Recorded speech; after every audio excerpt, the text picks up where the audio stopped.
Eamon Khan here for Seconds Out. We're the man who wears many hats. Back in the corner, back in the UK as well too. Russ, gentlemen, always good to see you. How you doing, sir? I'm good, Eamon. How are you? Thank you for having me, man. All the better for seeing you today. It was a nice little surprise to see you here. Russ, in the corner for Jack Turner. Jack, a very enthusiastic fighter, making his way in the sport. From what you've seen of Jack, working with him, what do you make of him as a fighter? I really like him, and that's why I'm here. You know, I think he's an outstanding prospect, and I think that's someone he's got to apply his craft. He's got to learn his craft, and that's always difficult when you're blasting guys out in a round, and you try to convince the fighter that no, there's more to it than just hitting a guy and they go, because the guys at the elite level don't go that easily, And so as long as he's ready to apply his craft, and I think he is, and he wants to learn and do the grafting in the gym and working hard and understanding the science of boxing and the things he has to learn. If he does that, not only do I think he'll be a world champion, I think he could be a multi-weight world champion. I want to go straight into your other area of expertise, and that is cuts. I saw Tyson Fury the other day at the press conference, and the cut, which is a worry for his team, seems to have healed, and he has confidence that cut won't reopen during the fight with Oleksandr Usyk. From your knowledge of cuts and the cut from the pictures we saw, what's the likelihood of that being a factor in the fight? Well, I'll put it to you this way. Cuts open when there hasn't been a cut there before. So when you haven't been cut, cuts open. Clash of heads, elbows, whatever you want to call it, could happen. So I don't think it's going to it's not just going to magically pop open when they're in the ring doing ring introductions. It's going to take a headbutt, an elbow, a punch, something that could start in any fight. So I'm not sure that that's a factor. If a cut happens, it'll be a factor. But I think it's healed now, and it's a non-issue to me. On issue, what about the weight for Fury? It looks a lot lighter heading into this fight from what I saw. Looks can be deceiving, but do you feel maybe we'll see a lighter Fury heading into the fight with Usyk? It would make sense. It would make sense for him to be lighter. He doesn't want to carry around the extra weight, the extra baggage that normally he would have needed against a Wilder or someone that's a physical guy. So I think he realizes that this is going to be a sprint, from start to finish, and I think he wants to make sure that he can carry the weight that he needs to keep up with the guy that he calls the middleweight, So I think he wants to be part middleweight as well, or have to fight at a middleweight's pace. So it makes sense. Interestingly, I know that obviously the back and forth, more from Fury's side, the banter, let's call it, I guess, has been bounded about. I got a chance to speak to Usyk, and he said that of the monikers that I'm called, the streets know me as Alexander the Evil. So we'll hopefully see an evil Usyk heading into that fight. I want to talk to you and moving forward to Liam Smith. Liam looking for a return to the ring, but not against Chris Eubank Jr. Do you think we'll see that trilogy in the future? I hope we do. To me, it seemed like a natural. I think that the second fight was a mistake happening that quickly. It's always difficult to get up for a fight that you won the first rather easily, still living on the hype, the excitement, the adrenaline of such a dramatic win. And say what you want, the first fight, the result and the manner in which it happened was truly stunning. I don't think there's no expert that predicted that. Nobody could have seen that coming. So I hope we do see a trilogy. That's the whole idea of having a rematch and getting a different result, is to see a trilogy. So I hope we do see it. And Liam's one of my favorite guys to work with.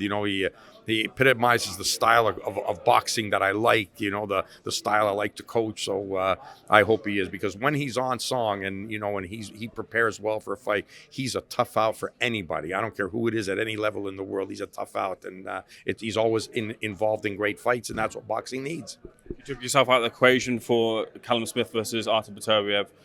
Callum, don't know his future just yet. I believe he's got a wedding to look forward to, first of all. But it seems like he's open to a return back to the ring. Do you feel that there's more left in the tank for Callum if he chooses to come back?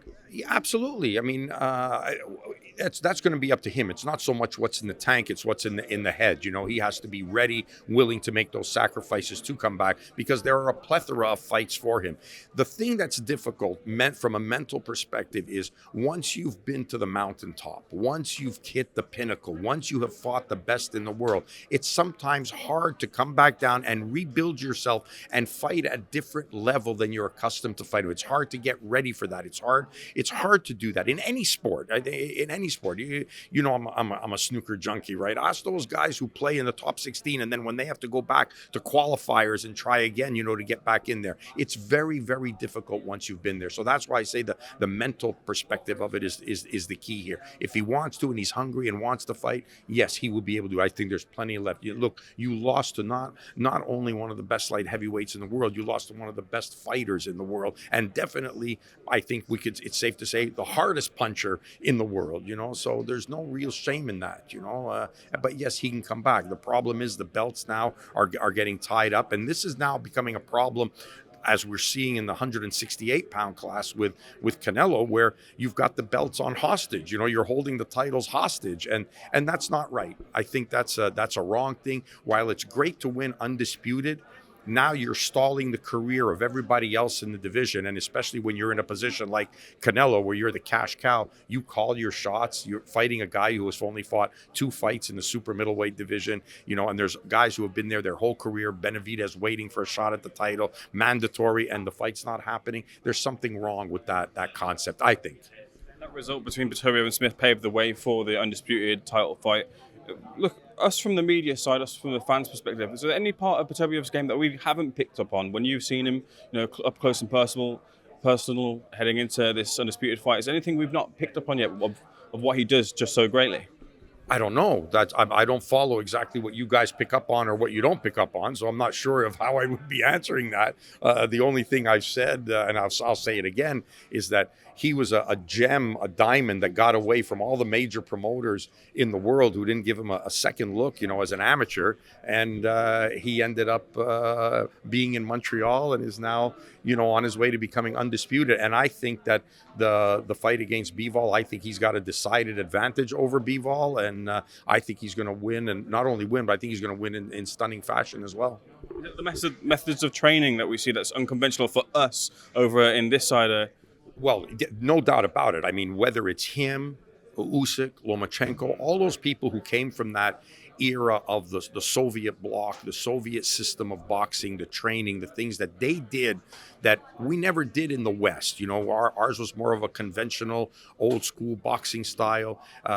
So yes, I think there is a lot of things that he does, especially when it comes to the physical preparation. Just picking that back up there, rookie error for myself, Russ, but you're in full flow about Artur Beterbiev's different methods of training. Yeah, I think that you know, him, Lomachenko, Usyk, the Eastern Bloc country, the things they do, very different from what we did. And Usyk and I were talking about that the other day. And when we can have a mixture of the preparation of the old Soviet system or the Soviet system that these guys learned on, combined with the subtleties and science of the Western style of boxing that we've seen over the years of 100 years of professional boxing, it makes for an unbeatable force when you can do that, and it makes fighters at an even better level with what you know, when you combine the two. So yeah, there's a lot of stuff that I see in all those camps that I'd never seen before, and I've been in this for 45 years. I say, wow, this is crazy. You know, some of the things that they do.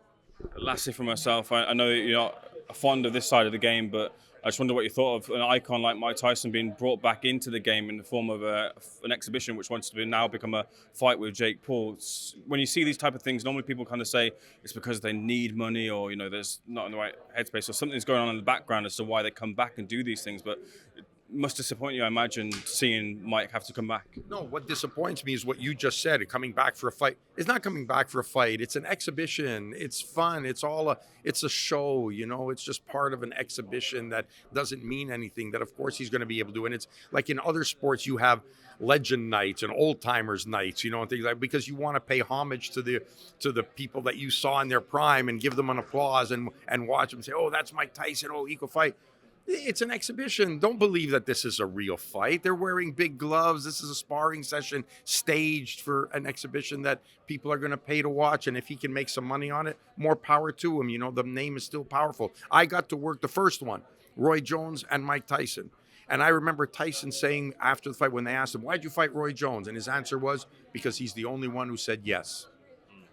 You know, and it was a chance to see two legends of the sport in the ring against each other. Of course, they're not at their best. Of course, it was, you know, they were boxing. You know, it wasn't what they were in their prime, but it's the legends that they are, and people had a chance to see the legends again. That's all it is. Fair enough. For us, looking forward to it. Nonetheless, looking forward to seeing you again soon. Thanks for being SecondsOut, sir. Good man.